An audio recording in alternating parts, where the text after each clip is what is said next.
Well, good morning. Talk about not worrying about what to eat. We got a lot of choice fare in the riches of the scriptures that the church gives us this 11th Saturday in ordinary time.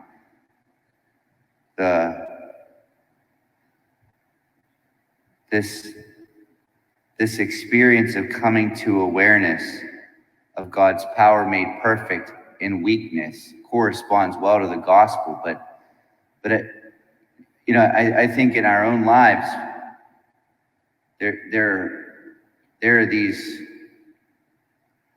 real, true frustrations.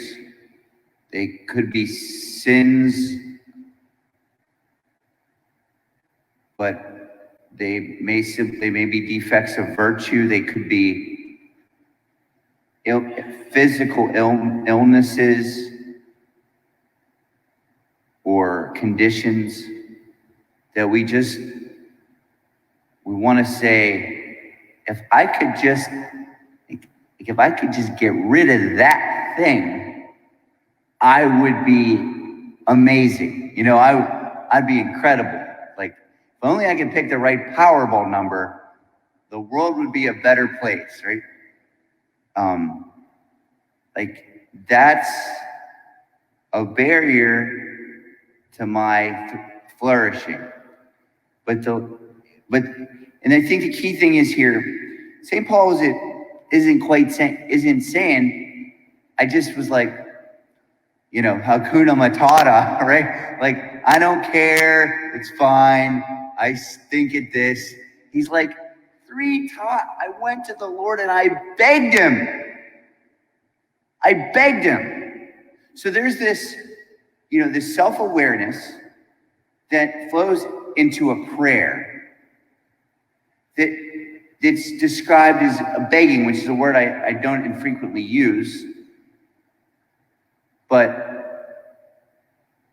it comes back, no.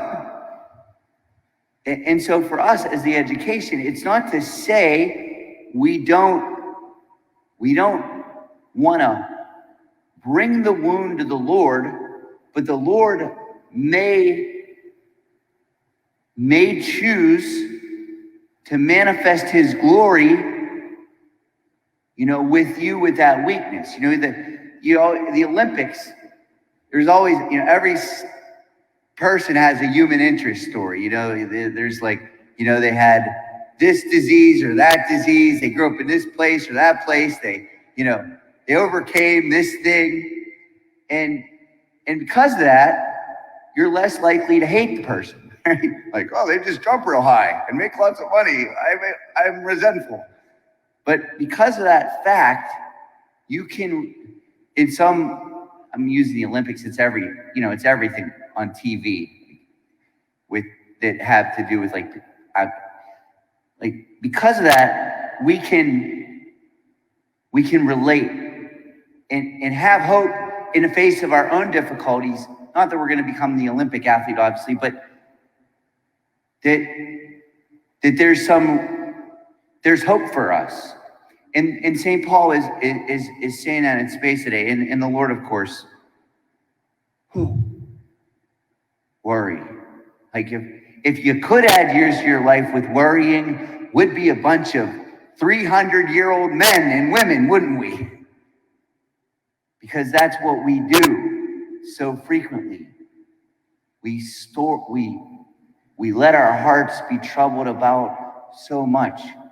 And in so many ways, it's that the Lord is having St. Paul discover in his own meditation. So let's put the worries, the many things that are burdening our hearts today in the offertory, so that when I say that, my sacrifice and yours may be acceptable to the Father, that offering, even if you end up back with it like by midway through breakfast, because you're like, oh, it's back, dang it.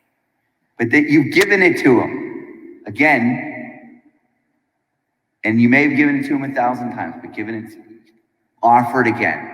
Let him transform it into himself, so that you might taste and see the goodness of the Lord.